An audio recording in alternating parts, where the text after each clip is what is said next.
राहुल गांधी ने यह कहा है कि भारत ने अपने स्कूलों के जरिए हमला शुरू किया है। किस तरह? जिस तरह पाकिस्तान में इस्लामिक कट्टरपंथी मदरसों के जरिए अपनी विचारधारा आगे बढ़ाई जाती है, उसी तरह आरएसएस अपने स्कूलों के जरिए अपनी विचारधारा को आगे बढ़ा रहा है। तो देशहित में सवाल यह है कि पाकिस्तान के कट्टर मदरसों से संघ की तुलना कैसे हो सकती है, और क्या राहुल गांधी को आरएसएस पर महात्मा गांधी और सुभाष चंद्र बोस के विचारों का ज्ञान नहीं है? नमस्ते सदा वत्सले मातृभूमे, नमस्ते सदा वत्सले मातृभूमे, त्वया हिंदू भूमे सुखम वर्धितोहम। The RSS began the attack through their schools. So much like the radical Islamists use their madrasas in Pakistan, the radical Islamists use their madrasas in Pakistan.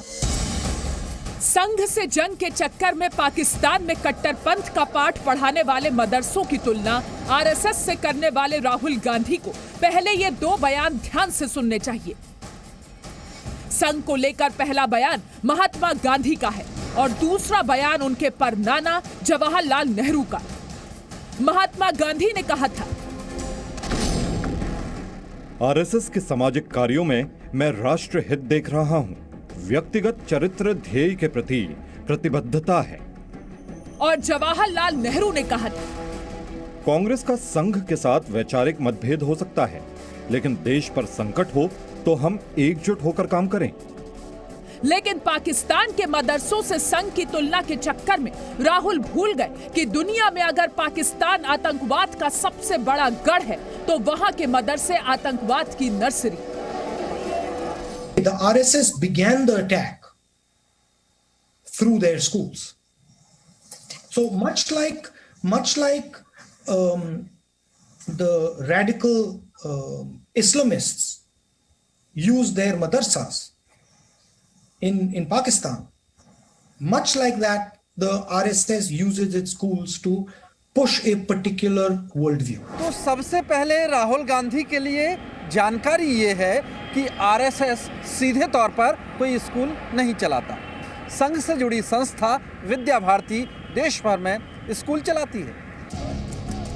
RSS से जुड़ी संस्था विद्या भारती के मुताबिक उसका स्कूल चलाने का लक्ष्य शिक्षा के लिए राष्ट्रीय प्रणाली विकसित करना, बच्चों में हिंदुत्व के लिए प्रतिबद्धता और जोश भरना, छात्रों का शारीरिक, मानसिक और आध्यात्मिक विकास करना और सांस्कृतिक रूप से समृद्ध भारत का निर्माण है। राहुल गांधी को आरएसएस समझने में बहुत समय लगेगा। आरएसएस देशभक्ति की सबसे बड़ी पाठशाला है दुनिया की। लोगों में अच्छा परिवर्तन लाना और लोगों को देशभक्ति के लिए प्रेरित करना, यही संघ करता है। अब आपको पाकिस्तान के उन कट्टरपंथी मदरसों के बारे में भी जानना चाहिए जिनकी तुलना राहुल गांधी ने आरएसएस के स्कूलों से की है। राहुल गांधी और कांग्रेस के लिए सबसे बड़ी जानकारी ये है कि पाकिस्तान में आतंकवादी हाफिज सईद की संस्था सबसे ज़्यादा मदरसे चलाती है, जबकि वहीं के जनरल बाजवा कह चुके हैं कि मदरसे में पढ़ने वाले या तो मौलवी बन सकते हैं या फिर आतंकवादी। 2019 में पीओके में भारतीय सेना के एयर स्ट्राइक के बाद खुलासा हुआ था कि आतंकवादी संगठन जैश ए मोहम्मद वहां मदरसे चला रहा है, जहां बच्चों को आतंकवाद की ट्रेनिंग दी जा रही है। एयर स्ट्राइक के कुछ घंटों बाद पाकिस्तान की सेना जैश के आतंकी मदरसों से बच्चों को सुरक्षित ठिकाने पर ले गई थी। इसके अलावा 2001 में 9/11 अटैक के बाद अमेरिका ने कहा था कि पाकिस्तान के मदरसों में आतंकवाद का पाठ पढ़ाया जा रहा है। कुछ रिसर्च में यह दावा किया गया था कि अलकायदा, हिजबुल मुजाहिदीन और लश्कर ए तैयबा समेत कई आतंकवादी संगठनों का मदरसों से गहरा जुड़ाव है। बलोच वाइस एसोसिएशन ने कहा था कि पाकिस्तान के मदरसों में पढ़ाया जाता है कि गैर मुस्लिम काफिर हैं और बंदूक बमों का सम्मान करना चाहिए।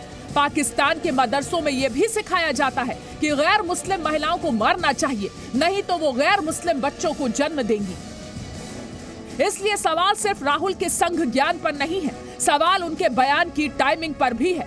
राहुल ने संघ की तुलना पाकिस्तान के कट्टरपंथी मदरसों से ऐसे वक्त में की है जब कांग्रेस खुद बंगाल में कट्टरपंथी मौलाना के साथ चुनाव लड़ रही है।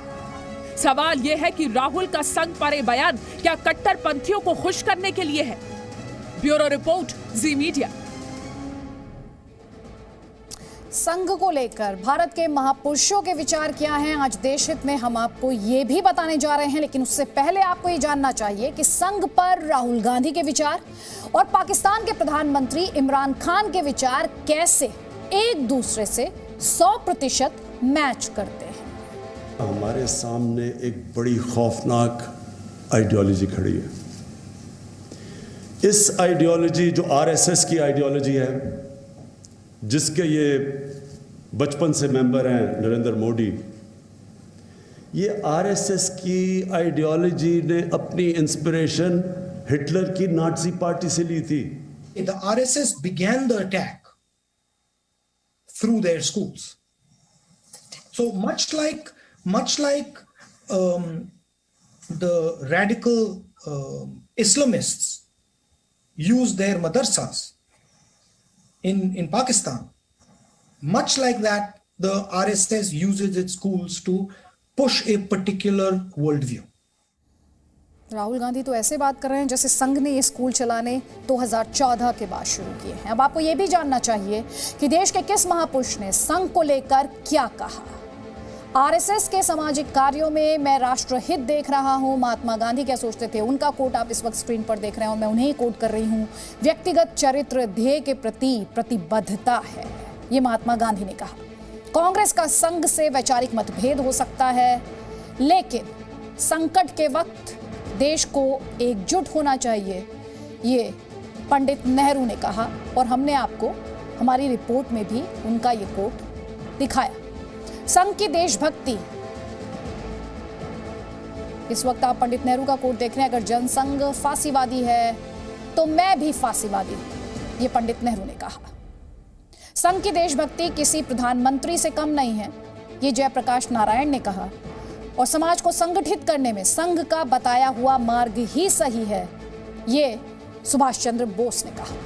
लोग मुझे रॉयल बैगर कहकर बुलाते हैं, अगर आप चाहें तो मैं संघ के लिए धन जुटाऊंगा। ये कोट आपके स्क्रीन पर मदन मोहन मालवीय ने कहा कि अगर आप चाहें तो मैं संघ के लिए धन जुटाऊंगा। स्वयं सेवक किसी भी प्रकार के भेदभाव के बिना, किसी दूसरे की जाति जाने बगैर परस्पर भाईचारे से रह रहे हैं, ये डॉक्टर भीमराव आंबेडकर ने कहा। संघ पर दंगा और दहशतगर्दी का आरोप बेबुनियाद है। मुस्लिमों को संघ से परस्पर प्रेम, सौहार्द और संगठन सीखना चाहिए, ये डॉक्टर जाकिर हुसैन के शब्द हैं। आपको बता दें, केंद्रीय मंत्री नितिन गडकरी ने राहुल गांधी पर तंज कसते हुए उन्हें नसीहत दी है। नितिन गडकरी कह रहे हैं कि राहुल गांधी का बयान गैर जिम्मेदाराना है। राहुल गांधी के बयान से कांग्रेस का बंटाधार हुआ है। नितिन गडकरी ने यह भी कहा कि राहुल गांधी को जिम्मेदारी से बात करनी चाहिए। इमरजेंसी पर 36 साल बाद राहुल को गलती का एहसास हुआ। सर, एक सवाल आता है कि अभी राहुल गांधी ने संघ की तुलना पाकिस्तान के मदरसों से की है जहां आतंकवादी पैदा हुए। इसी राजीव गांधी के बयानबाजी के कारण ही उन्होंने कांग्रेस का पूरी तरह बंटाधार बजाया। वो जो गैर जिम्मेदार स्टेटमेंट करते हैं और इस प्रकार की बातें करते हैं, उससे राहुल गांधी, इसी के कारण उनका पार्टी का भी नुकसान होता है। और मैं राहुल गांधी जी से यही अपेक्षा करता हूं कि एक जिम्मेदार विपक्ष के वो नेता है, वो जिम्मेदारी से बात करे। इस प्रकार की बातें करना बिल्कुल उचित नहीं है। आपको लगता है कि राहुल गांधी जो इमरजेंसी की बात कही वो जिम्मेदारी है, क्योंकि इतने सालों बाद कह रहे हैं कि गलती हुआ? 36 साल के बाद कम से कम उनको इस बात का एहसास हुआ, ये भी कोई बड़ी बात नहीं है। और उस बात को उन्होंने स्वीकार किया, ये अच्छी बात है।